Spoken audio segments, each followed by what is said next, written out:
Assalamualaikum warahmatullahi wabarakatuh. Berjumpa lagi dengan saya di channel Rahmatul Alamin. Semoga semuanya dalam keadaan sehat walafiat. Amin ya rabbal alamin. Kali ini saudaraku, saya akan mempersembahkan sebuah video tentang tausiah dari Al-Mukarram Buya Yahya. Yuk kita simak video berikut ini.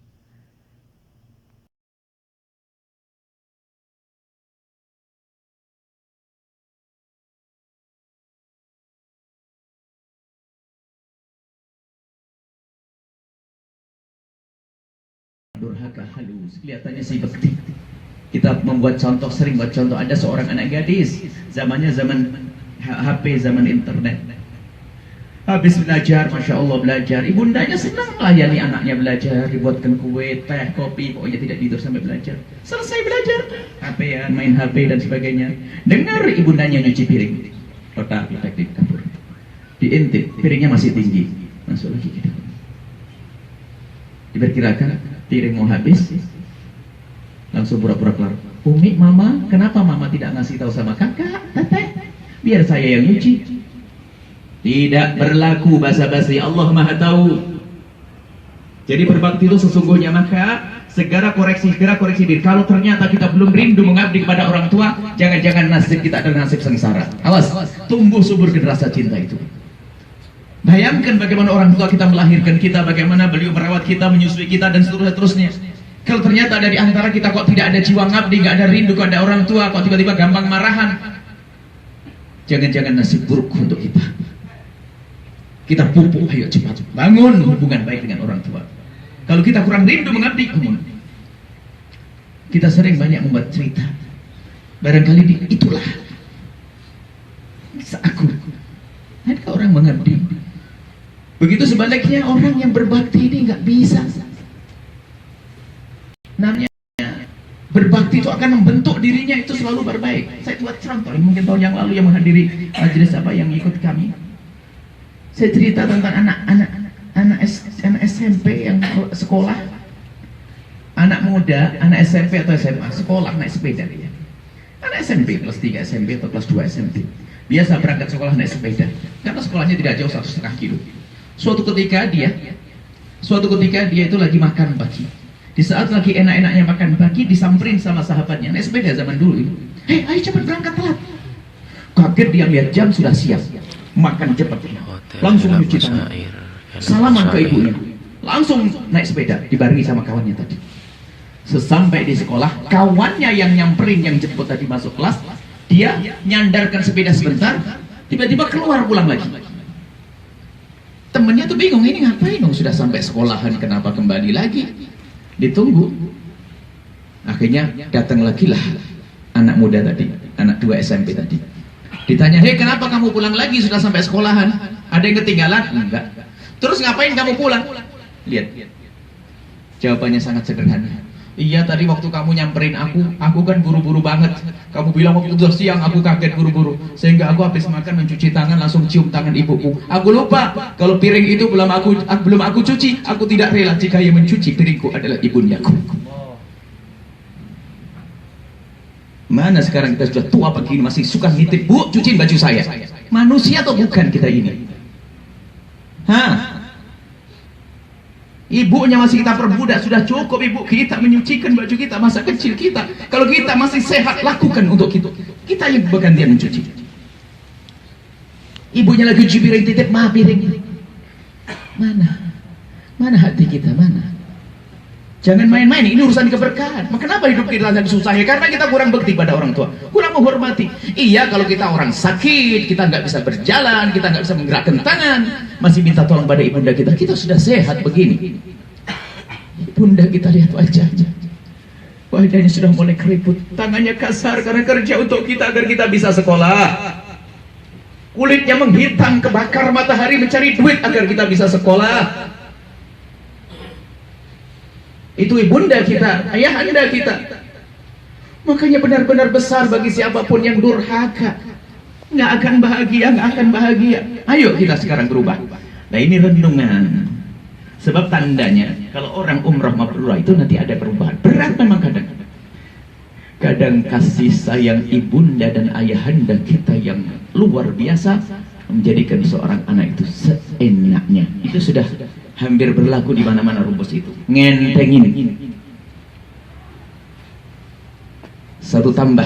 Kami tambah satu kisah lagi sekaligus ditutup. Yang penting ini bahan renungan. Ibunda yang sangat baik, mendidik anaknya baik semuanya. Sakit sang ibunda. Sakit masuk rumah sakit. Anaknya itu kebetulan tidak ada yang di luar kota, semua di dalam kota dan berhasil di dalam kota. Orang kaya, anak-anak kaya semuanya. Bapaknya sudah meninggal, ibundanya Masya Allah. Semua menghormati ibundanya, menyayangi ibundanya. Hingga suatu ketika ibundanya sakit. Akhirnya ya udah, karena ibunda sakit harus masuk rumah sakit. Di saat masuk rumah sakit, pilih ke rumah sakit yang paling bagus, pokoknya tempat yang paling bagus. Akhirnya kakak yang tertua itu sebagai wakil daripada ibundanya mendata. Ini karena ibu harus ada yang jaga. Siapa yang menjaga kira-kira? Kita harus ngatur jadwal tiket. Karena kita semua punya tanggung jawab di rumahnya. Tatanya kompak berlima atau berenam itu sepakat ngomong kita tidak mau jadwal. Terus gimana? Siapa yang jaga ibu kita kalau tidak pakai jadwal? Saya sudah izin keluarga saya untuk nunggu ibu. Jadi saya tidak ingin meninggalkan ibu. Lima-limanya rupanya nggak mau meninggalkan ibundanya. Di jadwal nggak mau. Yang punya suami sudah izin sama suaminya, punya istri juga sudah izin sama istrinya. Pokoknya waktu ini hanya untuk ibu. Ya, yang anak perempuan tidur di dalam kamar, yang laki-laki drosor di luar, masya Allah.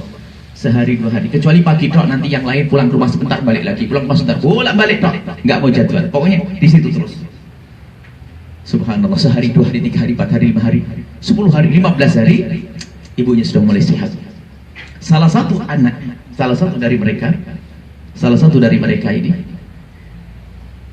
anak yang keberapa nomor 3 atau nomor keempat, datang ke sang dokter khusus di kantornya. Bertanya tentang keadaan ibunya bagaimana. Oh katanya, oh ibu sudah baik, alhamdulillah. Sudah bisa dibawa pulang. Hah? Sudah bisa pulang? Senangnya itu sang anak, langsung mau pulang. Ya, bentar dulu bu, bentar. Sudah bisa dibawa pulang sebetulnya. Cuma saya lihat obatnya masih ada 1 hari lagi. Biar tuntas, besok saja ada pulangnya. Ya sudah, kalau harus besok. Tidak pulang. Jadi anak perempuan tersebut, yang satu yang ada ke dokter langsung datang ke kamar ibundanya memberi kabar, ibu sudah sehat. Kata siapa? Kata dokter. Benar, iya. Boleh pulang lagi. Kapan pulang? Besok. Wah, semuanya senang, nangis gembira. Akhirnya setelah nangis gembira begitu, ibu sudah berdiri, sudah bisa memang. Ibu senang, bosen mondok di rumah sakit 15 hari. Bosen, aku pengen pulang, cepat lihat rumah. Iya Umi, besok. Iya. Nggak, sekarang nggak bisa. Bisa Umi, cuman obatnya tinggal sedikit, mau dituntaskan. Akhirnya setelah selesai begitu, dari anak-anaknya yang 5 itu musyawarah lagi. Saudara-saudara, yang paling gede bicara. Umi di sini berapa hari? 15 hari. Coba bayangkan kira-kira rumah ibu kayak apa? Oh iya, berarti harus ada yang pulang. Siapa yang pulang? Bingung. Pembantu nggak cukup pembantu. Harus istimewa, karena kamar tidur ibu jangan sampai ibu pulang sakit lagi nanti. Harus ada yang mewakili dari kita, dibantu pembantu iya, tapi harus bersih, semuanya steril bersih. Akhirnya semuanya tolak-tolak, nggak ada yang mau pulang. Nah tadi yang anak perempuan yang datang ke dokter tadi tiba-tiba ngangkat tangan. Gimana kakak kalau saya saja yang pulang, saya ngalah, pulang biar saya bersihin rumah. Oh iya nggak apa-apa, pulang. Pulang ke rumah, masya Allah, dibersihkan, kasurnya dikeluarkan, spraynya diganti, kaca jendela dua bersih semuanya. Saking seriusnya di dalam membersihkan kamar ibundanya, dia pengen tidak mau diganggu, HP dimatikan. Pokoknya dimatikan HP, tidak mau diganggu. Sampai habis sholat isya dilanjutkan lagi, sudah bersih, kamar mandinya dibersihkan, akhirnya tertidurlah dia. Pagi harinya bangun sholat subuh melanjutin lagi, sudah rapi-rapi. Bayangin ibunya duduk di sini, nanti senengnya. Akhirnya nunggu-nunggu kapan ini datang ibu ini. Kok tidak ada beritanya. Akhirnya diambil HP-nya yang ada di kamar. HP-nya mati. Oh iya, semalam saya matiin, baru dibuka. Setelah dibuka HP, isinya WA buahnya dari kakak-kakaknya. Kaget, belum sempat baca, ada ambulan masuk. Dibanting itu HP langsung, ambulan. Kenapa pakai ambulan? Bukankah abang-abang punya mobil sendiri? Semuanya anak-anak kaya, orang-orang kaya. Kenapa harus pakai ambulan? Jangan-jangan ibu meninggal? Takut gemeteran. Dibanting, ditunggu. Ambulan sudah di depan mukanya. Turun kakak yang pertama, kakak kedua, adik yang kedua, adiknya. Empat-empatnya keluar. Kok ibu nggak ada? Setelah itu apa? Keluar satu suster. Tiba-tiba menggonceng ibunya. Sudah bisa berjalan, kelihatan cantik, sudah mandi bersih. Kaget, ya Allah, kirain kenapa kakak bikin kaget harus pakai ambulan? Kenapa tidak pakai mobil? Mobilnya bagus-bagus. Ngomong sangat kakak-kakaknya. Tadi semula mau pakai ambulan, cuman semula mau pakai mobil pribadi.